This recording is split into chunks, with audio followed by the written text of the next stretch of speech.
सास ने बहू से मांगी मायके वाले घर की चाबी तब। हाँ बेटा, तुम चिंता मत करो, सब इंतजाम हो जाएगा। मैं आज ही आलोक से कहती हूँ कि वो आज बहू से उसके मायके वाले घर की चाबी लेकर तुझे दे आए।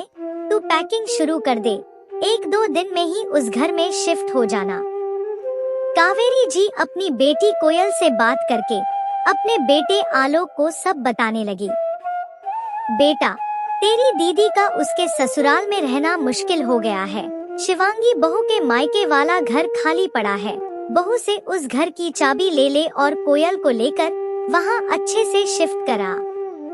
कावेरी जी की बात सुनकर आलोक शिवांगी के पास गया और उससे घर की चाबी मांगने लगा। शिवांगी ने आलोक से पूछा कि उसे उस घर की चाबी क्यों चाहिए। तब आलोक ने बताया कि माँ ने फैसला किया है कि उस घर में कोयल दीदी अपने परिवार के साथ रहेंगी। ये बात सुनकर शिवांगी के दिल को बहुत चोट लगी और वो गुस्से से बिफर गई। वो मेरे मम्मी पापा का सपनों का घर है, जिसमें मेरी बहुत सी अनमोल यादें हैं। तुमने मुझसे पूछे बिना अपनी बहन को वहाँ रहने की इजाजत कैसे दे दी? ये हक तुम्हें किसने दिया? शिवांगी का चेहरा गुस्से से तमतमा रहा था। हक? तेरी हर चीज पर अब हमारा हक है और फिर अच्छे घर की बहुओं का काम होता है ससुराल वालों की हर बात को सिर झुकाकर मान लेना।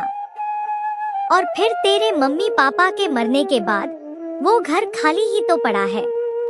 कहते हैं कि घर को बहुत दिनों तक खाली नहीं छोड़ते, नहीं तो वहाँ बुरी आत्माओं का बसेरा हो जाता है।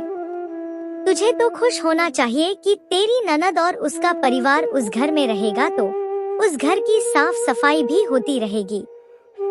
शिवांगी की सास अपनी कुटिल बातों में मिठास घोलते हुए बोली, बुरी नहीं, अच्छी आत्मा का बसेरा है उस घर में।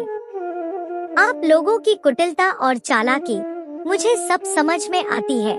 फिर वो आलोक की तरफ देखकर बोली, आप सबको यही लगता है ना कि मम्मी पापा के जाने के बाद मैं असहाय हो गई हूँ, लेकिन आज आप सभी की गलतफहमी अच्छे से दूर कर देती हूँ। मैंने आपकी ज्यादतियों और बदतमीजियों को सिर्फ अपने मम्मी पापा की वजह से ही सहन किया था। हर बार वो लोग मुझे अपनी कसम देकर आप लोगों के खिलाफ जाने से रोक लेते थे, मगर अब वो वजह ही खत्म हो गई है और मैं यह कभी नहीं भूलूंगी कि मेरे मम्मी पापा को जब सबसे ज्यादा मेरे साथ की जरूरत थी, तब आप लोगों ने मुझे एक बेटी का फर्ज पूरा नहीं करने दिया। शादी के बाद सभी फर्ज ससुराल और ससुराल वालों के लिए होने चाहिए, समझी कुछ? सासू माँ ने शब्दों के बाण छोड़े। तो फिर आपकी बेटी क्यों नहीं ससुराल में बहू के फर्ज निभाती? शिवांगी गुस्से में बोली। आलोक लगाम लगा अपनी पत्नी पर, इसकी बहुत ज्यादा जुबान चल रही है। ये मेरा घर है और इसे वही करना होगा जो हम कहेंगे, सासू माँ ने कड़कते हुए अपने बेटे से कहा। आलोक शिवांगी से कुछ कहता उससे पहले ही शिवांगी ने अपनी बात कह दी। जैसी आपकी मर्जी मम्मी जी। आलोक, कुछ महीनों पहले आपने मेरे सामने एक चॉइस रखी थी, आज मैं आपके सामने एक चॉइस रखती हूँ, मैं और रोहन या आपकी माँ। कोई जल्दी नहीं है, रात भर का समय है, आराम से सोच लीजिएगा। अपने 2 साल के बेटे रोहन को गोद में लेकर शिवांगी अपने कमरे में चली गई। अपने बेटे को गले लगाकर शिवांगी साइड टेबल पर रखी अपने मम्मी पापा की फोटो को उठाकर उससे बात करने लगी। अगर उस दिन आप लोगों ने मुझे अपनी कसम नहीं दी होती तो आज मैं यूं अनाथ नहीं होती। क्यों आप लोगों ने मुझे पराया कर दिया?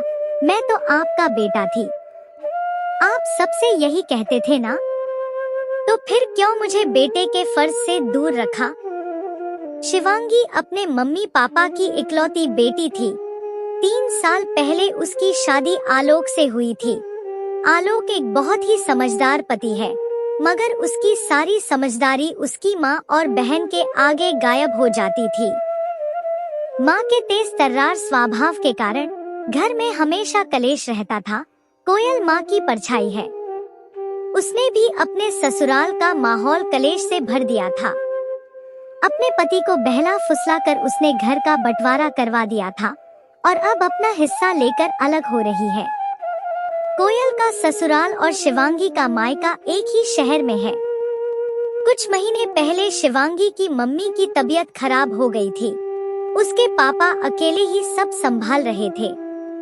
उन्होंने शिवांगी को बुलाना चाहा, मगर कावेरी जी ने अपनी तबीयत के खराब होने का बहाना बनाकर उसे जाने नहीं दिया। और कावेरी जी की बातों में आकर आलोक ने भी शिवांगी के सामने एक चॉइस रख दी थी, तुम्हारे मम्मी पापा या मैं और रोहन। बेटी के घर में कलह ना हो इसलिए उन्होंने उसे कसम देकर रोक दिया। इधर शिवांगी की मम्मी की तबीयत बिगड़ती गई और वो ज्यादा दिन नहीं जी सकी। पापा भी ये सदमा नहीं सह सके और वो भी दुनिया छोड़कर चले गए। मम्मी पापा को एक साथ खोकर अब शिवांगी भी पत्थर हो चुकी थी। मम्मी पापा के जाने के बाद वो घर शिवांगी के नाम हो गया। जब से उस घर की चाबी शिवांगी के हाथ आई थी, तब से ही उन माँ बेटी की नजर उस घर को हथियाने की थी। उन्हें लगा कि हर बार शिवांगी उनकी बात मान लेती है, तो इस बार भी उन्हें कोई परेशानी नहीं होगी। आलोक अपने कमरे में आया तो शिवांगी को पैकिंग करता देख हैरान हो गया। तुम कहाँ जा रही हो? उदास और गमगीन आंखों से शिवांगी ने आलोक से कहा, बस आलोक बहुत हुआ। अपनी शादी बचाने के लिए मैंने बहुत इम्तिहान दे दिए, यहाँ तक कि अपने मम्मी पापा को भी खो दिया, लेकिन अब और नहीं। अब फैसला तुम्हें लेना है कि माँ की बात मानकर तुम्हें मुझसे और रोहन से दूर रहना है या हमारे साथ। आलोक ने शिवांगी की आंखों में देखा तो वो सहम गया। उसे एक लाचार बेटी और टूटी हुई पत्नी दिखी।